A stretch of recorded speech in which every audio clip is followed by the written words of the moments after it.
time it is, nigga. Better watch how you step in. Yeah. But that was my niggas. Yeah.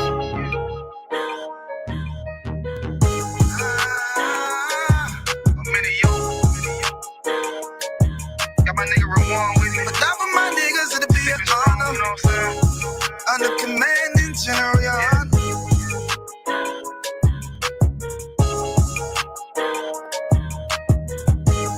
That for my niggas, it'll be an honor and a blessing.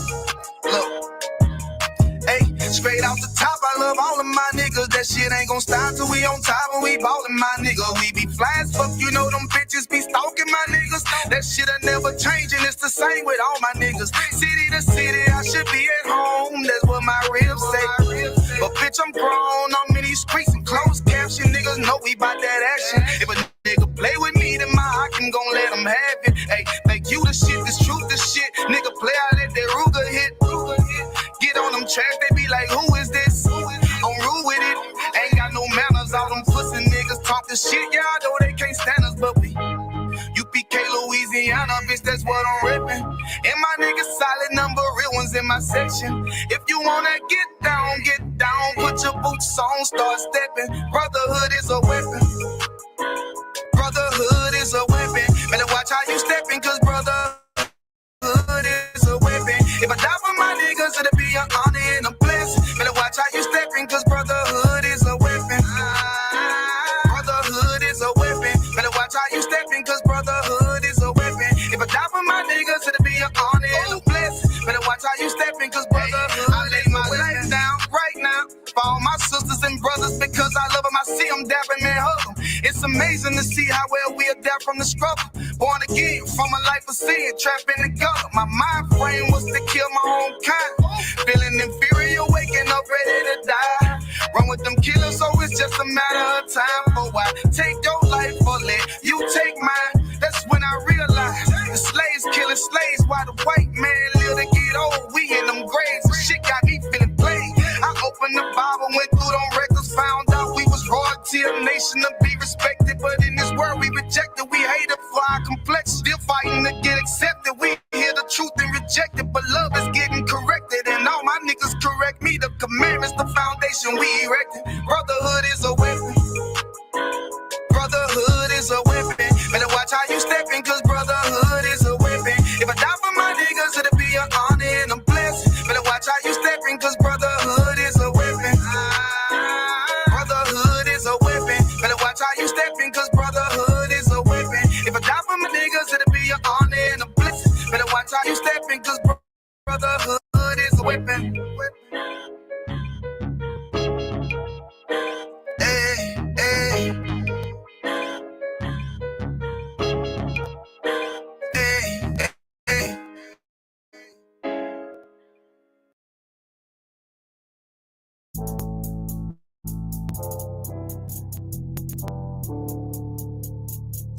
According to God, the white man is the devil. You see, I've been in here for a little minute. You know what I'm saying? And I see niggas, they like to talk a lot. They like to claim leadership. They like to claim this and that. You know what I'm saying? They like to be above what they really is and have authority. But they don't really need that authority. They don't really know what to do with that leadership. You understand? You hold hands with this white ass, need to stop it, ass shit. Give a damn what you talk about. Don't give a fuck what you believe, nigga. Gotta stand up and serve my God. We don't pray on our knees, nigga. Yeah. See, everybody ain't with all that peace talk. Everybody ain't with all that bygone be. Boy, ass shit, stop it, ass shit. Prophets, my niggas serious. When they hit us with dope and kill us with crack, where the fuck with your leaders? I'm curious. He cashed out on your blood, traded you in and bought a new biz. Ask you the prophets, I tell you the scheme. If you don't wake up, you gon' die in your dreams. I say you won't tell you no more. I swear these crackers try to kill us slow. Just spoke to a nigga and fed it up on parole because of the COVID. It feel like the host in this world that don't go together. Nowhere is gold in the ghetto. I'm in the city blazing with my niggas. Just told the devil the score never settled. Yeah, see the prophets. I'm tired of these niggas keep talking about, you respect my religion, I respect your religion.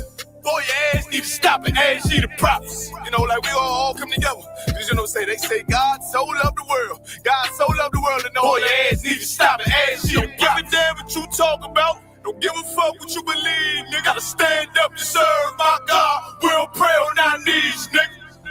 Yeah. Hey, gentlemen, y'all, we don't pray on our knees, nigga. Gotta stand up. You know what I'm saying? Boy, your ass need to stop and ass shit. Oh, I'm gonna step, I'm solid for show. To the fake niggas, stay silent, I got it, let's go, let's go. I ain't taking no loss, ain't no token when we got the flow. Ain't no peace, just play with you. I'ma be loyal to the right arm. Tell him we can't keep it slate. And I can never let bygone be bygone. Got your baby mother on high, got your baby pass through the fire. Ain't she the prophets? That baby so belong to the Lord. How dare you abort it? Devil will fail you, bitch, I can afford it. I prepare slaughter, you bring me my water. Push your leaders weak, let them lies slip through their teeth. Their ass need to stop, their ass she the prophets. That's just the reality, Christians. I'm sorry to hurt your feelings. I know your pastor lied to you every Sunday for 30 years, but that's what the church is for, lying.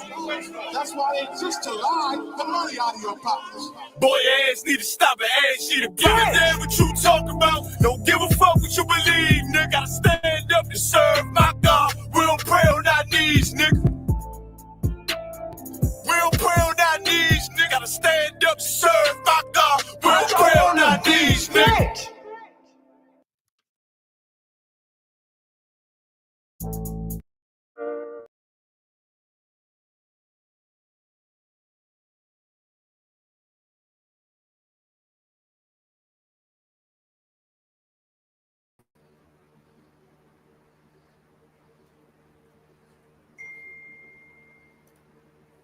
All right, go ahead and clap it up. Shalom Israel, Word Israelite School of Universal and Practical Knowledge. Started out of 1 West 125th Street, Harlem, New York, under the Commanding General Yohana. This is Isupk Austin Tuesday Brotherhood class. Brotherhood and sisterhood is a weapon. Okay? Oh, no, I cannot write it like that. So, like your brother and sisterhood is a weapon. Brotherhood and sisterhood, it's important because if we're not going to love each other, then who is going to love us, right? Brotherhood is important because if we're not going to sacrifice, right? If we're not going to sacrifice and pick up our cross and take them steps, then who is going to do it for us? Blacks, Hispanics, and Native Indians, if we don't come together, right? If we don't come together under one accord, under the Israelite School of Universal and Practical Knowledge, then who is going to advocate for us if we don't do it for ourselves, right? That's what we don't understand. We think we can just go and be Christian and Democrat and Republican and Muslim and atheist and all of this nonsense, all of these distractions out there, right? All of these things that don't mean a damn thing. We get distracted by, and it takes us away from being a true nation because all we want to do is be an American. That's all we looking for. We just want to be a Democrat. We just want to be a part of the Constitution, not knowing that you will never be loved, not knowing that you will never be a part of their system, a part of their fraternities. They're not having it. Today we're going to talk about Charlie Kirk because that's still going on, right? And he said a lot of things. I see people out there defending him, or maybe they haven't seen some of the things that he actually said. Maybe they don't know his true feelings.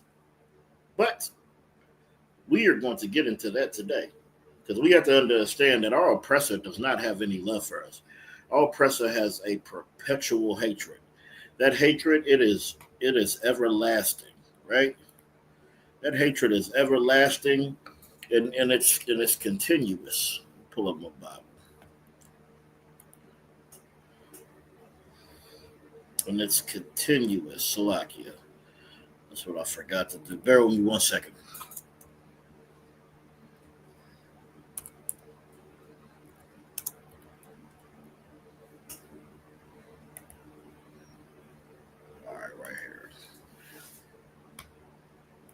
All right, Salakia. So we're gonna get into this because through Christianity we have been made and have been taught that we can love and we can trust our oppressor because they're people just like we're people. They bleed just like you bleed. They put their pants on one leg at a time, just like you. And that's what you have been taught your whole life. But there is a major difference between us and between them, right? We are the Lord's flock. We're the Lord's sheep. They are the prey. That's what they do. They prey on blacks, Hispanics, and Native Indians all day, 24 hours a day, on all facets of life. They don't just oppress your mind through their philosophies and their systems and their traditions. They oppress you. They oppress you through your food. Through your food. That's why in your neighborhoods they're giving you low quality food. You're getting low quality things to eat. You're not getting the correct nourishment that you need. You're getting dirty water. You have to have all kind of filters, or you have to buy bottled water. There's no way around it, right? The air you breathe, all the stuff they spraying in the air, all the chemicals, all their factories. See, all of these things. They don't care. They will put their own children at risk, their own lives at risk, their own wives at risk, just to affect you. And that's what's happening. So we are being attacked on so many levels. And we're made to think that we are free because you could have a nice house. You could have a nice car. Got a good job. So you think that all we have to do is pull ourselves up by the bootstrap, when that's not the case. But the first thing we need to do is come together. I'm actually going to get that. Let me share my screen.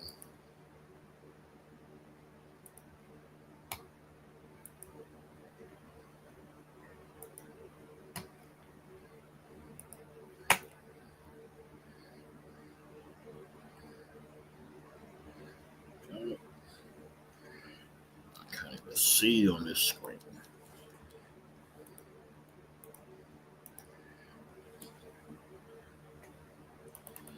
All right, just bear with me. All right, this is the book of Zephaniah, chapter 2, verse 1. Gather yourself together, yea, gather together, O nation not desired. You see, we are that nation that's not desired. So-called blacks, Hispanics, and Native Indians. You were not desired. That's why people talk down on you and they treat us like we are the scum of the earth. They treat us like we are so low. But we are God's children. We are God's chosen people. And we're treated like garbage. Oh, oppressor walk by and look down on you like you were nothing, even though you are the reason for everything going on in this world. Everything. Our brains, our backs, our blood, our sweat, our tears. That's what makes everything go round. That's why this is the greatest nation. If blacks, Hispanics, and Native Indians wasn't in here, this would be Russia or China or Ukraine or any other place. It's because we're in your military. It's because we're used. You use us for your benefit. And since you're able to do that, you're able to conquer everything. Take what we have. You take our minds. You talk so bad about blacks, Hispanics, and Native Indians. Talk so bad about the women, right? And Charlie Kirk did this especially when it was the women, our women's mathematics that sent you into space, that help you launch rockets, that help you do any damn thing. But see, they don't have no sense of humility. The oppressor, he is just a beast. And a beast, all they do is go and go and go and seek and destroy. And that's what your oppressor does. And he does it with his words, and he does it with his systems, and he does it through everything. It's all about staying on top of you. You want to be equal. The Bible says, gather yourself together. We have to gather together with each other. You see, when you give your love to everybody, you know who you don't have enough love reserved for your own people. And when you don't have enough love reserved for your own people, then there will never be no unity, because you're trying to unite with everybody else when we're not supposed to do that. We're not supposed to unite with everybody else. We're supposed to be above everybody else. I'm going to get that.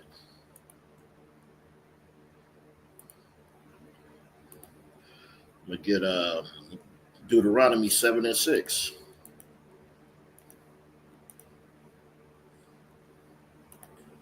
Well, let me just see real quick.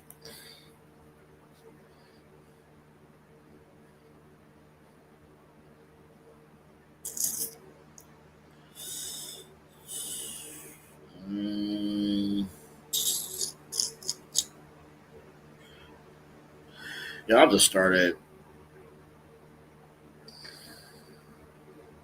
verse 3. So this is the Lord talking to us, right? Telling us about all these other nations. All these other nations we shouldn't. Matter of fact, let me just get it.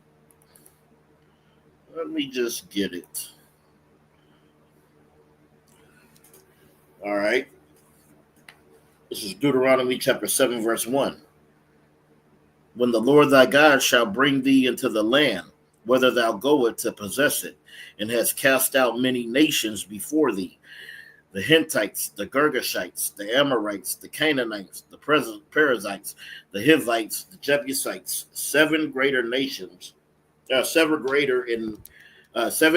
greater and mightier than thou. You see, so these nations that were took out, these nations was greater than us.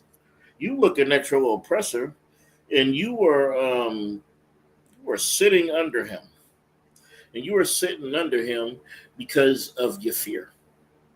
Your fear, because you know he has the bombs, you know he has the drones, you know he has the tanks, you know he has all these things, and you can't just come up and just beat him. Well, you don't have to worry about doing any of those things, because the Lord is the one who defeats the battles for blacks, Hispanics, and Native Indians. It's not us, right? It's the Lord. So you can have a nation who is mightier than you, who is greater than you, who has more power than you. They have more political power than you. They have more military power than you. They have all this. They have more science at their disposal than you do. But none of that means anything when it comes to the Lord. None of it. All right, verse 2. And when the Lord thy God shall deliver them before thee, thou shalt smite them and utterly destroy them. Thou shalt make no covenant with them, nor show them no mercy. See, that's what we're always trying to do. We always trying to make a covenant with them. We always showing them mercy for all of the horrible things they did to us. They did so many things to us, and we could just turn and say that was a long time ago. And then you'll remember Pearl Harbor. That was a long time ago. You'll remember 9/11. You'll remember anything that America tells you to remember. You remember their Independence Day every year. Every year you go on and you remember the 4th of July, because you get every piece of pork in the store so you can throw it on the grill. Right? That's exactly what's going on. You go and buy all of the fireworks and blow your damn hand off. That's the love and the mercy, that you show to the oppressor when we're trying to make a covenant with him, following his feast days, following what he deems is right. That's what we have to get out of. And until we can get out of that, we're going to be stuck in we're going to be stuck in these ways. So we can't have any mercy. Because once you get that mercy and that compassion, then you already know what's coming after that. Right? You already know what's going to happen. You got all this love and mercy and compassion for a people who hate you, who just want you destroyed. And all you want to do is be their friend, be their brother. You want to be their brother in Christ. You want to give all your love to them, give all your loyalty to them. You want to pledge to their allegiance. That's why you salute the flag. That's why you stand up for the national anthem. You do it because you pledge an allegiance to America. You're pledging allegiance to your oppressor. You're pledging allegiance to the people who hate you. That's it. That's who you're giving your love and your loyalty to a nation that hates you. Verse 3, neither shalt thou make marriages with them. Thy daughter thou shalt not give unto his son, nor his son shall you take to thy daughter. All this interracial relationship, all this interracial marriage. The Lord, he doesn't want us to mix and match. That's not something that he had in mind for his children. We're not supposed to make marriages with them. We're not supposed to have any doing with them. You're making these covenants, you're making these marriages, you're making these arrangements, you're making these pledges to your oppressor. Verse 4, for they will turn away thy son from following me, that they may go and serve other gods. So will the anger of the Lord be kindled against you and destroy you suddenly. That's what they do. That's what the Lord does not want. He does not want us mixing and matching, because if you marry another race, then what? Then every time it's time to stand with your people, you got to consider who you married. You got to consider your rib. You got to consider your husband, right? So you can't stand with your people because you're trying to mingle and mix and match inside with theirs. And with that is destruction. That is destruction, because now you don't have a side and you're at their disposal. So the Lord didn't want us mixing and matching. I'm going to show you. I'm going to show you the wisest man. I think it's this. Let me see.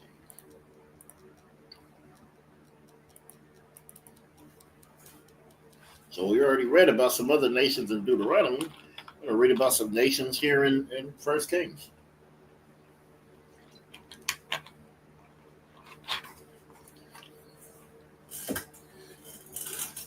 All right, this is 1 Kings chapter 11, verse 1. But King Solomon loved many strange women, together with the daughters of Pharaoh, the women of the Moabites, the Ammonites, the Edomites, the Zidonians, and the Hittites. So it's letting you know, it's letting you know these nations, these Africans and these Asians and these Arabs and your oppressor and all these things. It's telling you. The Bible's calling them strange women. That's what it is.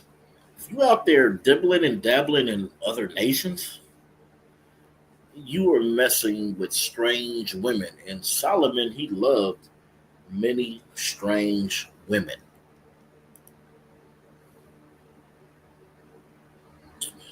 All right, verse 2.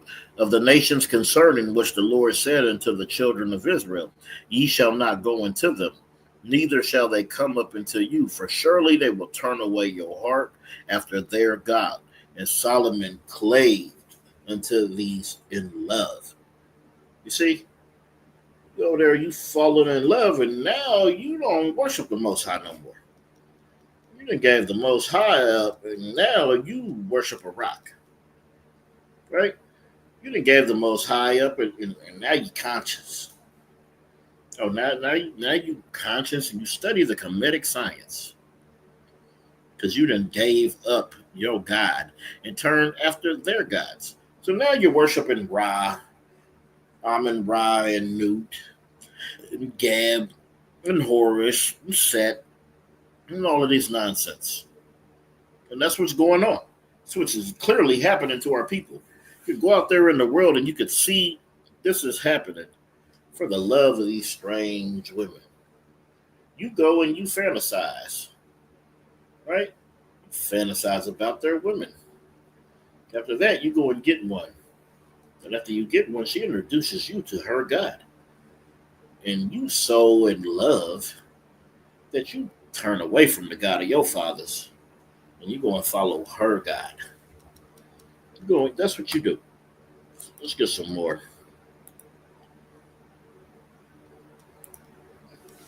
All right.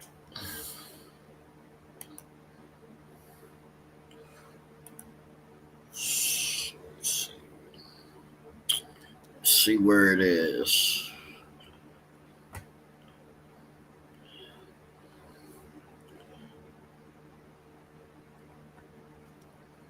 Slack it. We'll go down about 9. Yep. All right.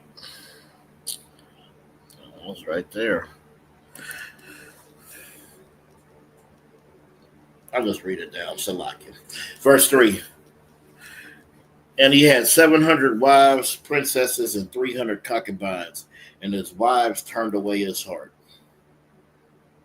For it came to pass when Solomon was old that his wives turned away. Verse 4.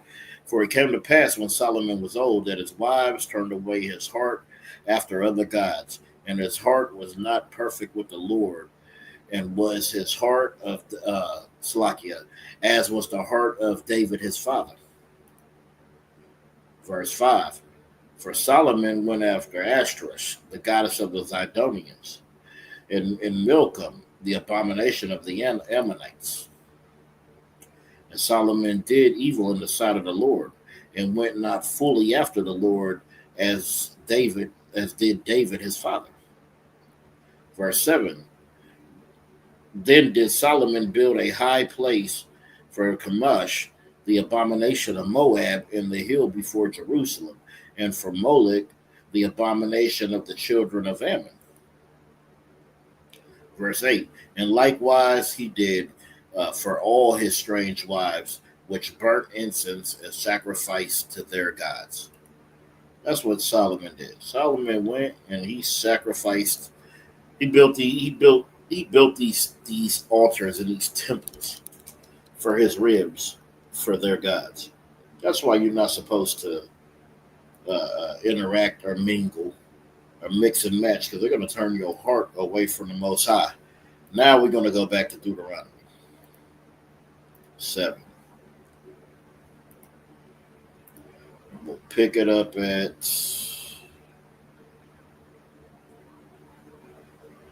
5.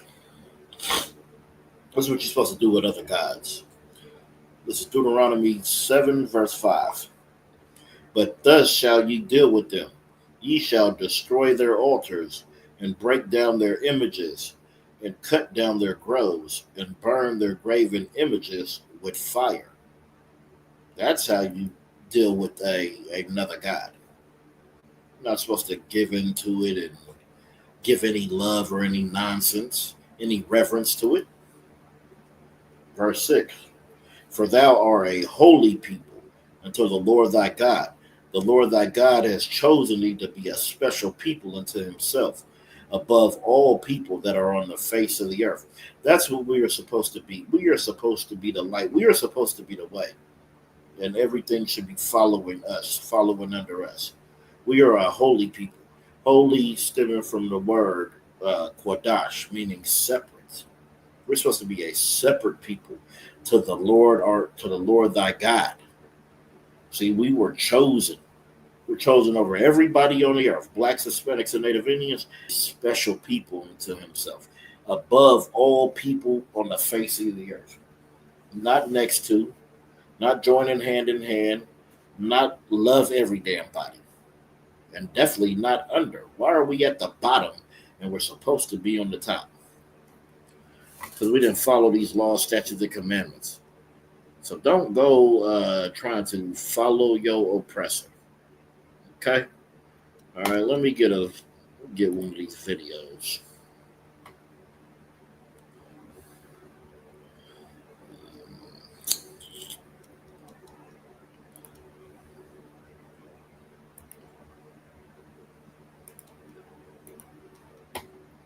Let's see which one this is.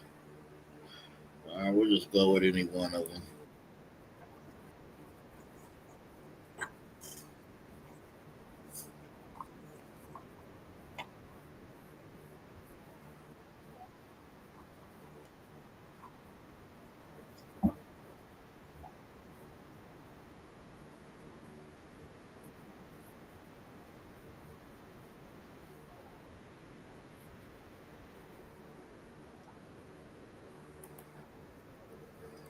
He says that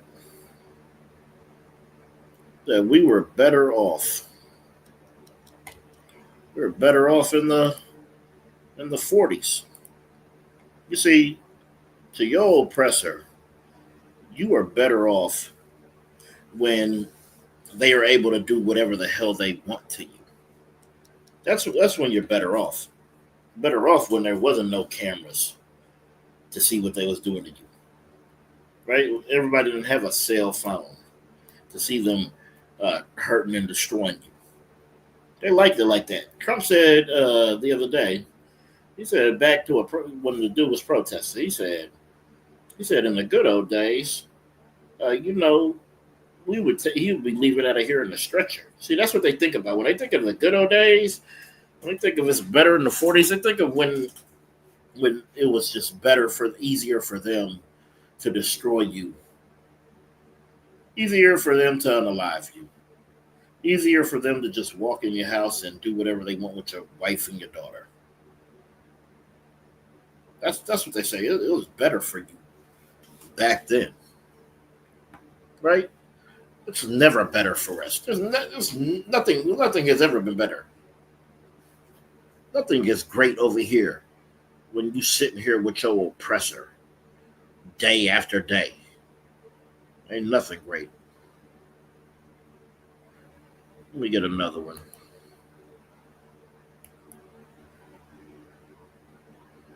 Oh, right here. Let's get it. Don't conflate the two. And by the way, don't call them immigrants. They're line cutters and border jumpers. Immigrants are people that wait in line and fill out the forms and come here correctly. Don't conflate the two. Don't conflate the two. When you border jump, you're not an immigrant. You're something. Yeah, hold on. We're going. And by the way, don't call them immigrants. He says, don't call them immigrants. So there's a difference. Immigrants wait in line. The other ones don't.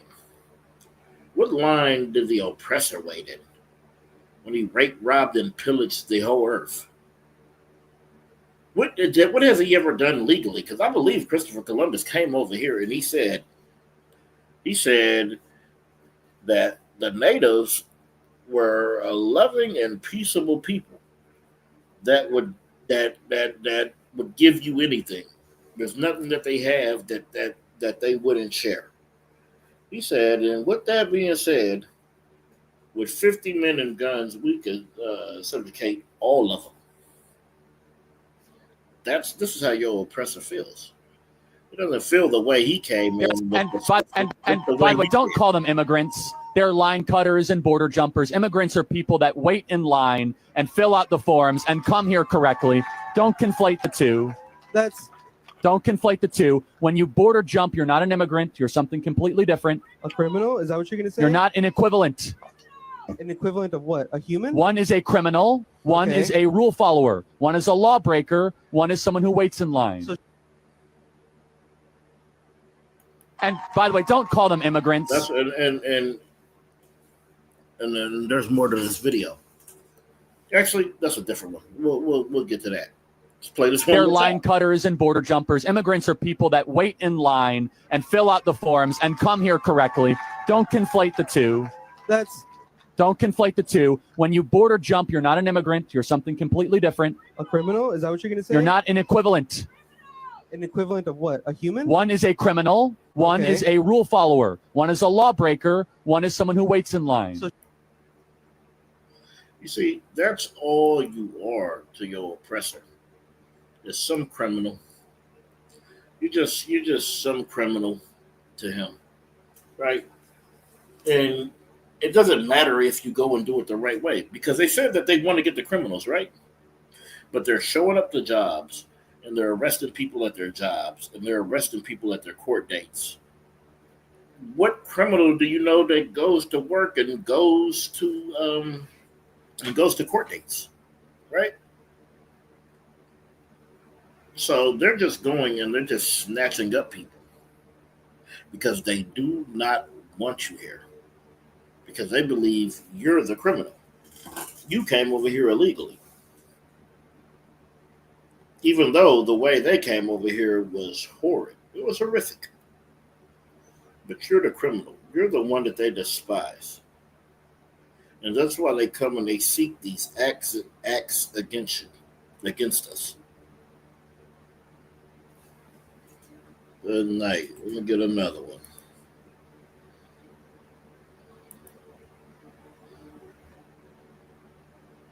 That's the same one. I think that is Slovakia. Oh yeah, let's get this one. Ooh-wee. Your oppressor is the devil that the Bible speaks of. Oh, well, I pray you understand. Let's see what he's saying here. Oh, Slovakia.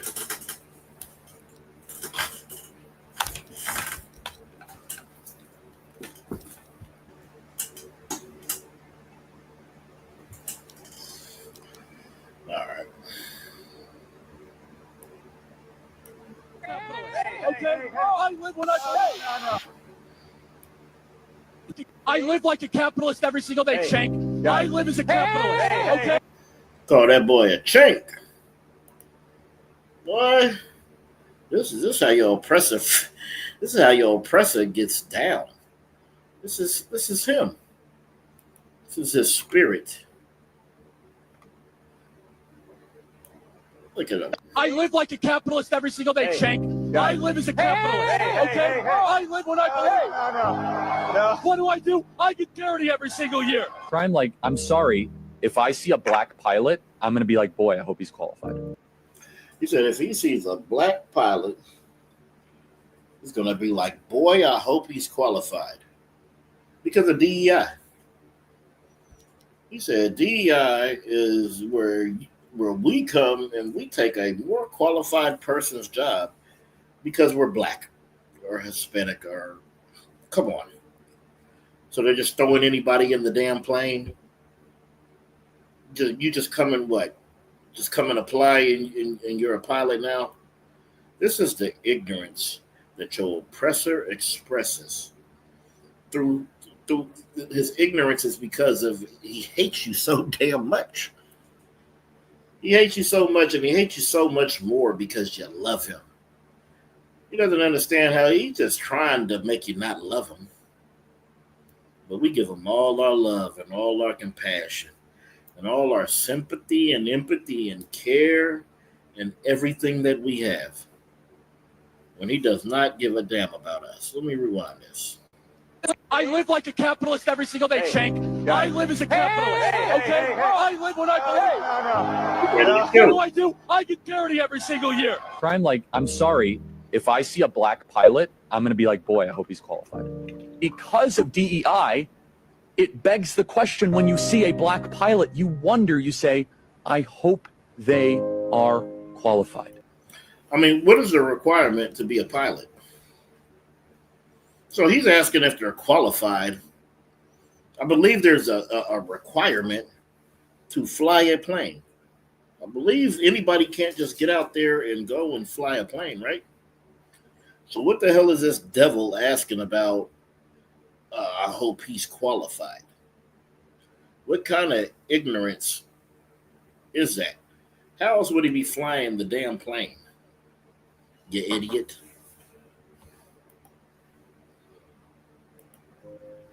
If I'm dealing with somebody in customer service who's a moronic black woman, This is your oppressor. say, I hope they are qualified.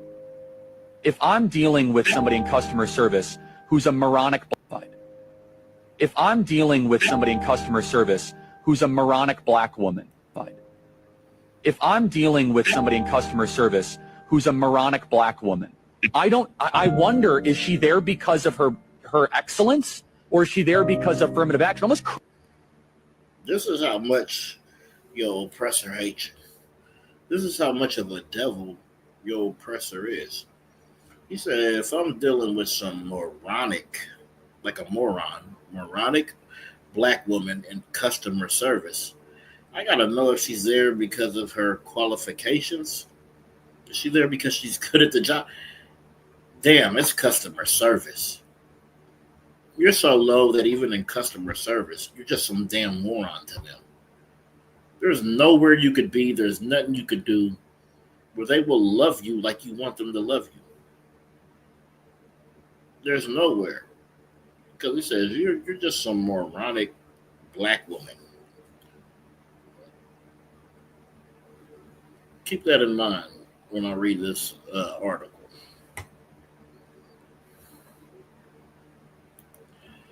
All right. Creates thought patterns that are not necessarily, no one really cares when it's HR managers. No one cared when it was, just kind of paper shufflers or even engineers. But now when it's like, wait, hold on a second. You're going to remove my appendix and you're a black lesbian. Charlie.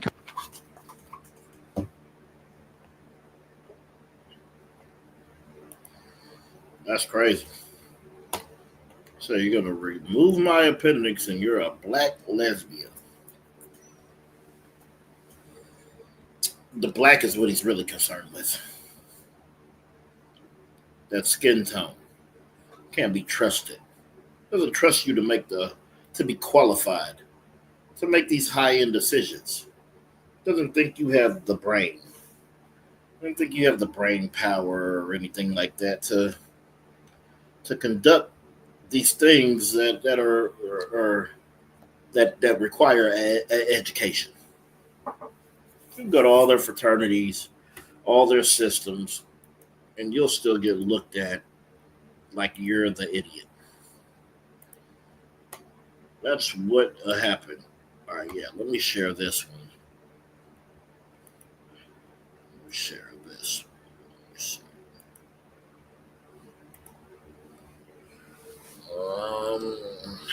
Damn it.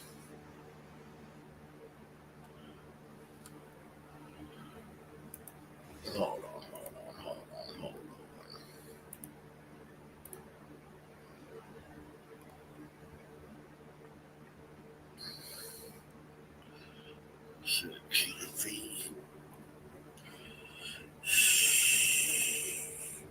Let me see if this is it.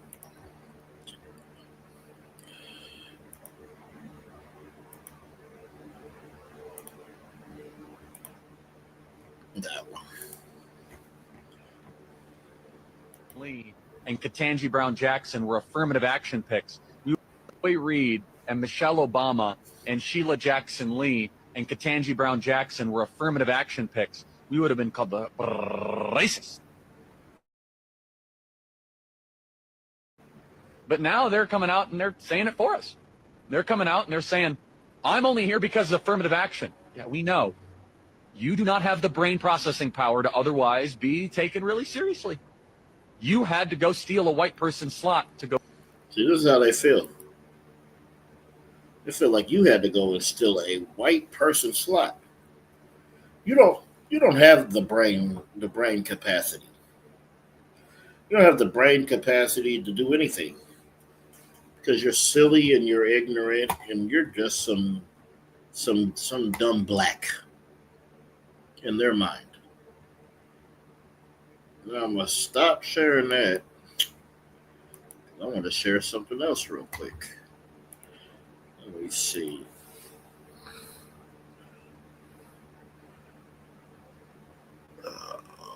Where is it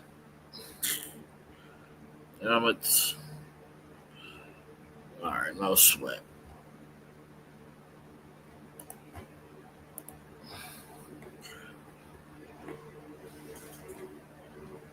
Let's go back to that video and let it play, and we'll break it down without the article.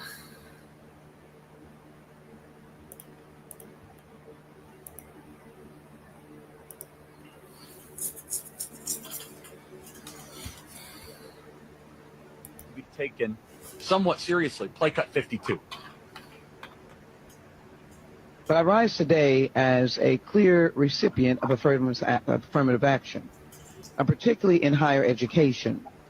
I may have been admitted on affirmative action, both in terms of being a woman and a woman of color, but I can declare that I did not graduate on affirmative action. This is my personal story. I hear because of action affirmative. She can't even say that. We know. It's very obvious to us that you were not smart enough to be able to get in on your own. I couldn't make it on my own, so I needed to take opportunities from someone more deserving. You know, this is how arrogant Joy Reid and Ketanji Brown Jackson and Michelle Obama and Sheila Jackson Lee are. They're so narcissistic, they think this is persuasive. They think we're like, oh, of course. That's why we need affirmative action, because you have impressed us with your brilliance. Of course. Oh no, imagine the world without Joy Reid. Imagine the world without Sheila Jackson Lee or Michelle Obama or Ketanji Brown Jackson. They think this is persuasive. They think as they kind of now reveal that I'm only here because of anti-white, anti-Asian forced discrimination policies. That turned me into a bitter, resentful activist that hates white people, honestly, through our pop.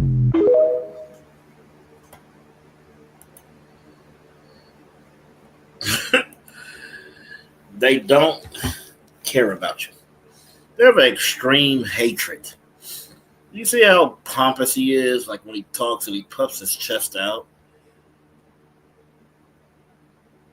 People still have to have the qualifications. Without that affirmative action, he knows he wouldn't hire he wouldn't hire you. You wouldn't be working for him unless you was some good Uncle Tom Coonery shucking and jiving Negro. Oh, you have to be a good slave to work for that devil. Oh, you have to be a damn good slave. We'll get some more. Let me see what else I got in there.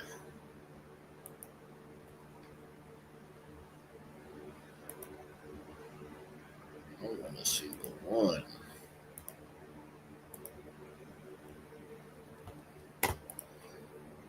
Hold on, I'm going to have to pull it up real quick. I'll definitely want to show this. This one. Yep.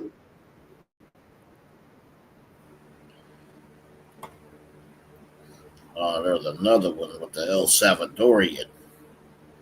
They said, what did we ever do to El Salvador? Well, during the El Salvador Civil War, Reagan was funding it. He wanted to break everything up, right? Because a house divided cannot stand. And that's what they do. They'll help provide wars that destroy us. When we're having a war within ourselves, they'll help that. They'll help destroy. They help gangs. They help all of this. Let me get this one. Yeah, this is the one. Share my screen.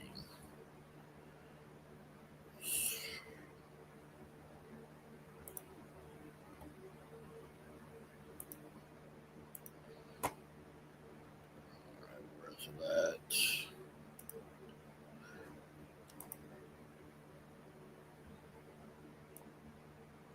All right.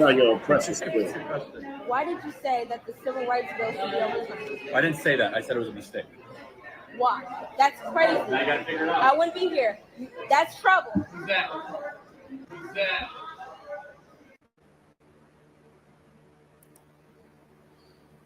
I have All a right. question.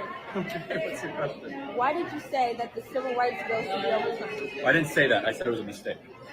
Why? That's crazy. Now you gotta figure it out. I wouldn't be here. That's trouble. Who's that? Who's that? That's the hatred that they have. All that love you give. That's what he goes and he tells your child. He said it was a mistake. And then the kid said, why? He said, you got to figure it out. And he said, that's wrong. I wouldn't be here. He said, exactly. That's what they want. They want you gone. They hate you. Let me share one more thing. Then I get a couple first. Let me just.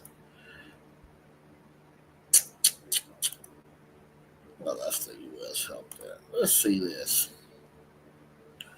All right. Tyler Robinson said he killed Charlie Kirk because he spreads too much hate. So this is one Republican to another, one Trump supporter to another, one devil to another. Okay.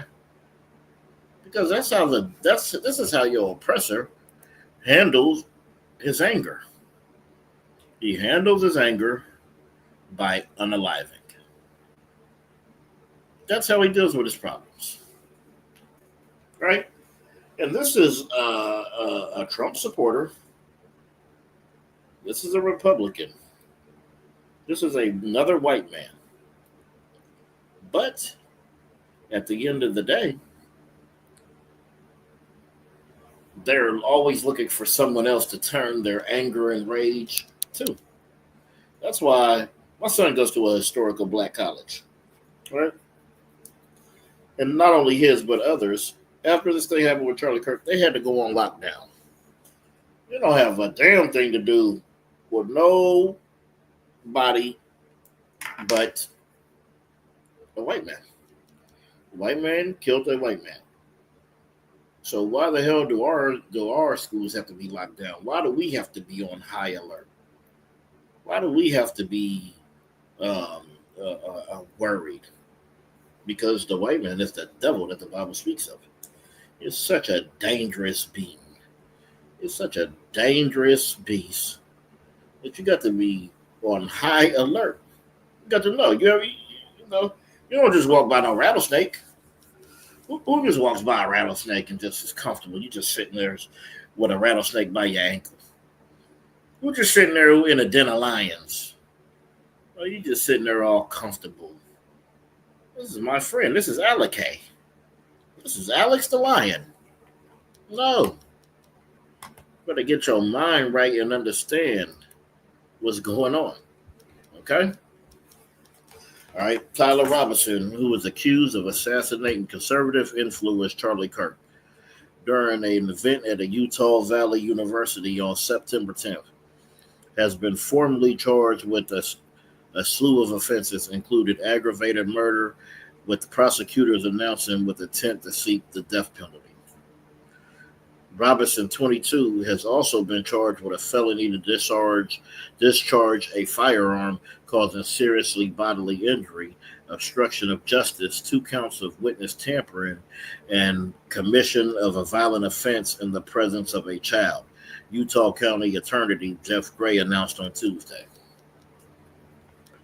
Gray, who described Kirk's death as an American tragedy, said he does not want to take the decision lightly in regard to seeking the death penalty for Robinson. The suspect shooter will continue to be held without bail. All right. You see, this is what is heavy. This man could call George Floyd a scumbag and said he died from fentanyl, not because of the cop. He could say all these things about blacks, Hispanics, and Native Indians. He could be this disgusting bastard that he wants to be and hide behind some political power or views or friendships. right? This isn't no damn American tragedy. And I hear white people saying he's their MLK. he's they Martin the Luther the King. This wasn't no damn tragedy, you know. What they say, niggas get shot every day, Pete, right? He was out there because he said that black people. So you're more likely to be harmed by a black person than anybody else. But somebody should have told Charlie that the most dangerous place for a white man was around other white men. I believe white men are safe around blacks and Hispanics, Native Indians. I believe they're safe and looked after and all that. They're not safe around their own. And America's calling this an American tragedy. George Floyd was an American tragedy. Sandra Bland, Philando Castile, Mike Brown, Trayvon Martin, Emmett Till. Hell, Tupac and Biggie was a bigger tragedy than this. Tupac and Biggie is a bigger American tragedy than this, than Charlie Kirk. The hell did he ever do? Not a damn thing. Tupac was a way better speaker than him. Let me continue. Robinson made his first appearance in the court virtually on Tuesday, where the judge read off the suspect charges. He will remain in custody. He only said his name during the hearing and showed no emotion as the charges were read. Hey, that's how they are. They don't got no emotion. He did what he wanted to do. And in his mind, he probably feels honorable. Right?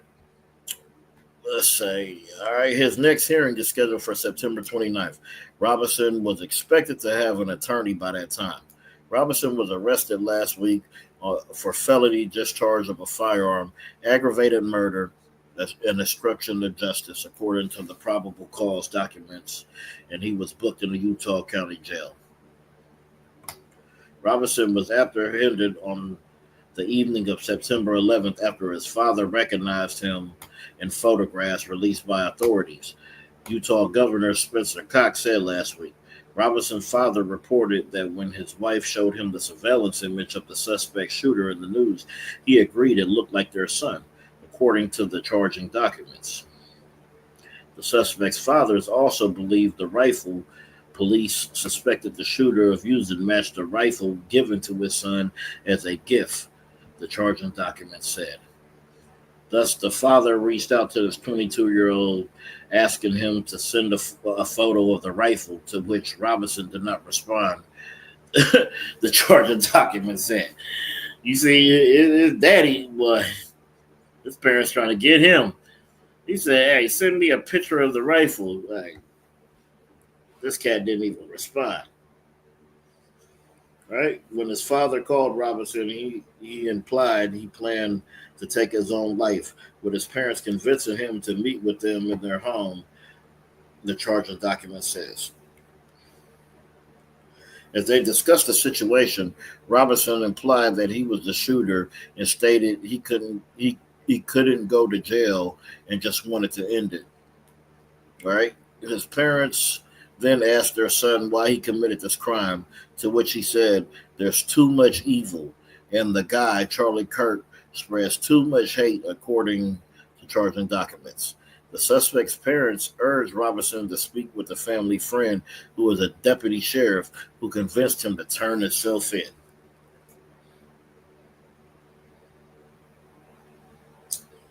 Let's see. Robinson allegedly told roommate he had enough of this hatred. The day of the shooting, Robinson's roommate, with whom he had a romantic relationship with, received a text from the 22-year-old that said, drop what you were doing, look under my keyboard. The roommate found a note underneath Robinson's keyboard. I had an opportunity to take out Charlie Kirk, and I'm going to take it. Prosecutors also revealed additional conversations between the suspect and his roommate after the shooting. I had enough of this hatred. Some hate can't be negotiated. One of these messages read. Robinson's roommate asked him how long he'd been planning this attack. He said a little over a week, I believe. That's all it takes. That's all it takes for your oppressor. A little bit over a week of thinking, and you out of there, homie. That's just it. Said he also shared with his roommate that he was going to turn himself in.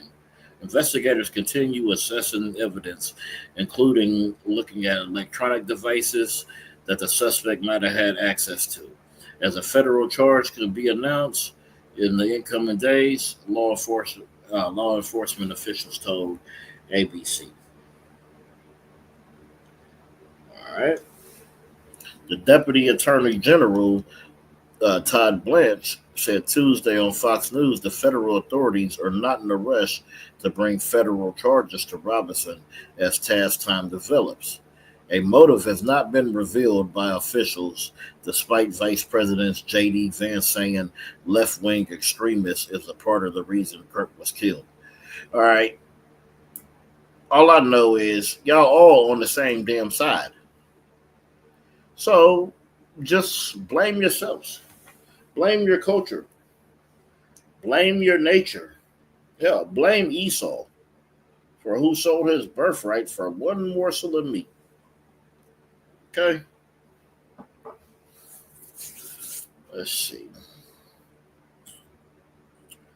All right, Discord. A group chat platform confirmed on Monday that Robinson sent messages 2 hours before he was taken into custody, admitting that he shot the conservative influencer. Hey guys, I have bad news for you all. It was me at UVU yesterday. I'm sorry for all of this, as one of the messages read. During the Senate Judiciary Committee hearing on Tuesday, FBI Director Kash Patel said that the FBI is investigating anyone and everyone involved in that Discord chat. Patel said that there are a lot more than 20 people linked to the Robinson on Discord and that the FBI is running all of them down. He added a number of individuals are currently being investigated.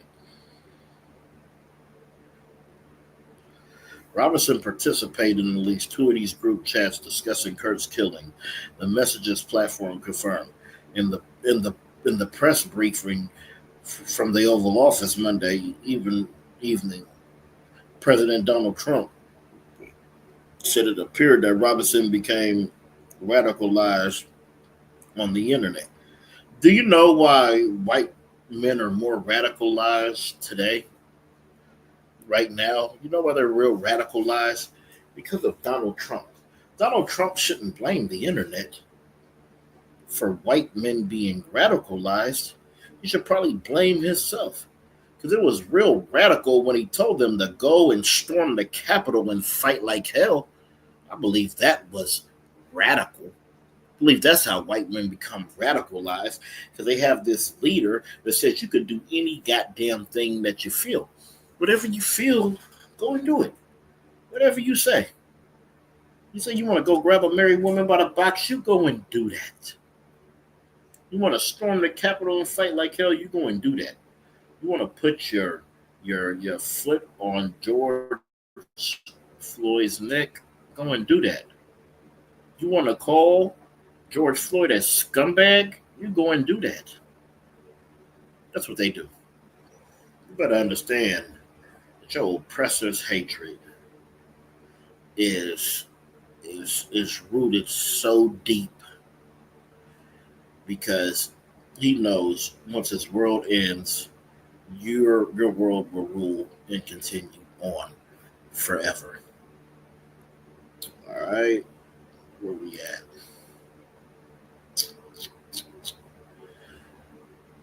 Where was that at?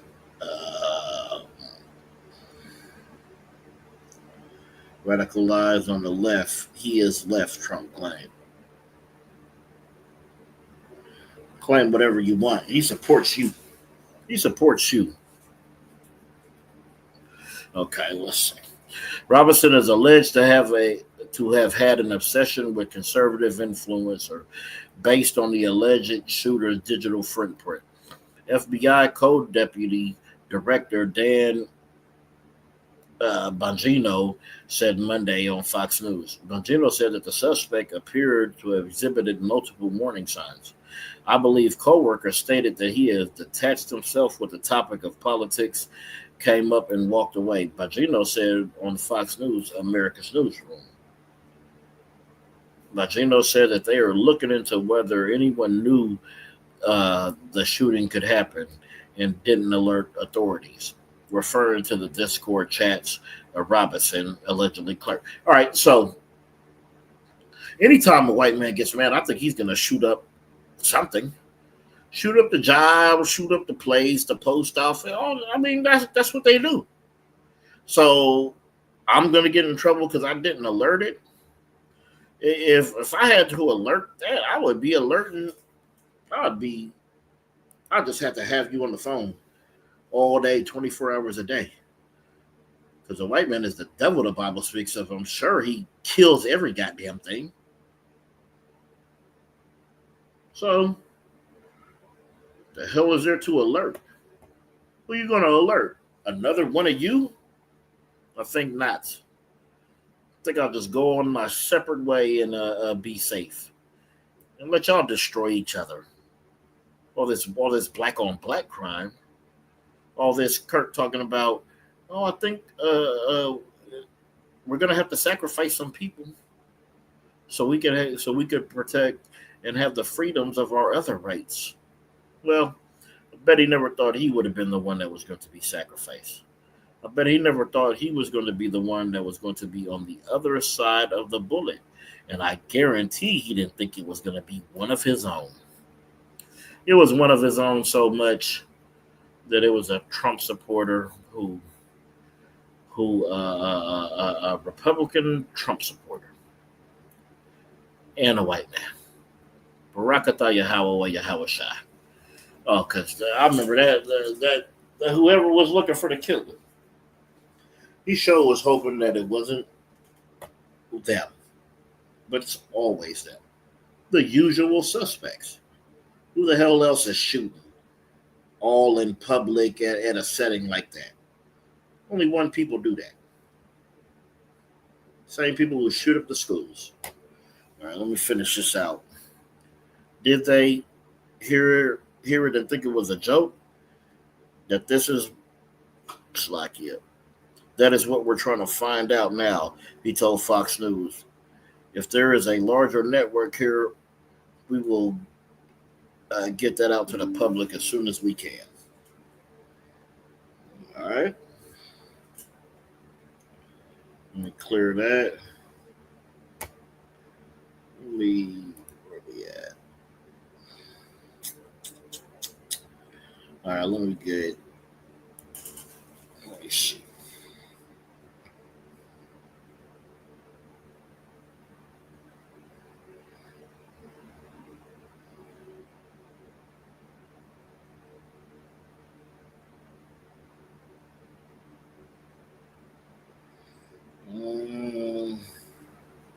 We'll get Ezekiel 35:5.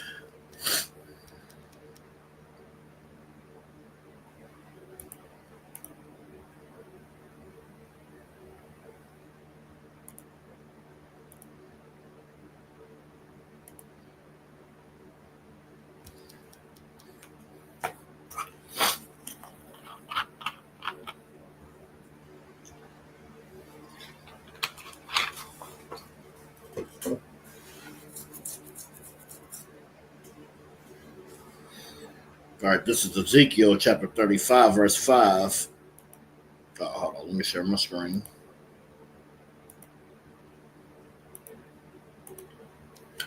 This is Ezekiel chapter 35, verse 5. Because thou hast had a perpetual hatred, and hast shed the blood of the children of Israel by the force of the sword, and the time of their calamity, and the time that their iniquity had no end. You see, they will never take the foot off of the neck of blacks, Hispanics, and Native Indians. That hatred is perpetual, so it is everlasting. It is continuous. Since it's continuous, you feel it. That's why nothing changes. You think all these things have changed. You think life is so much better.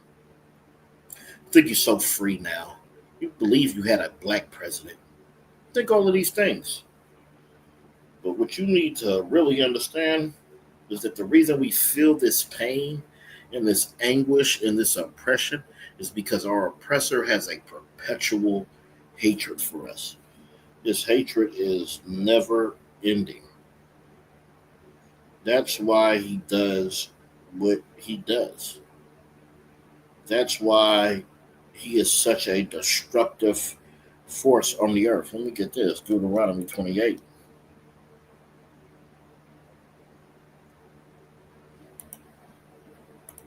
This is a perfect explanation of your oppressor.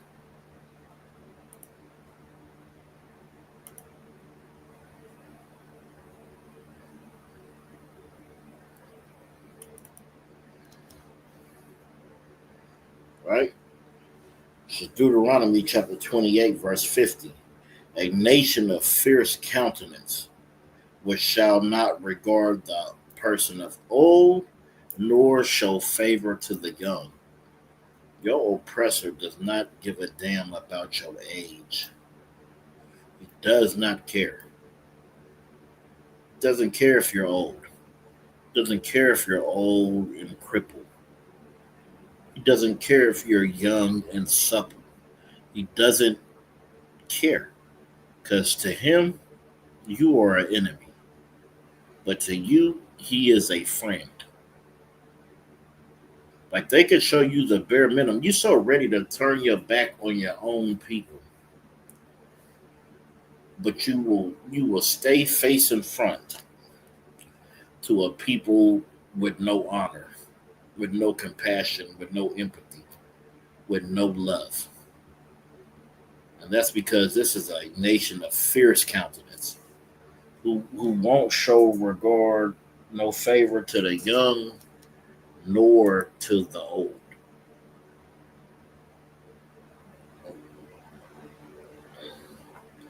Let's see what this says.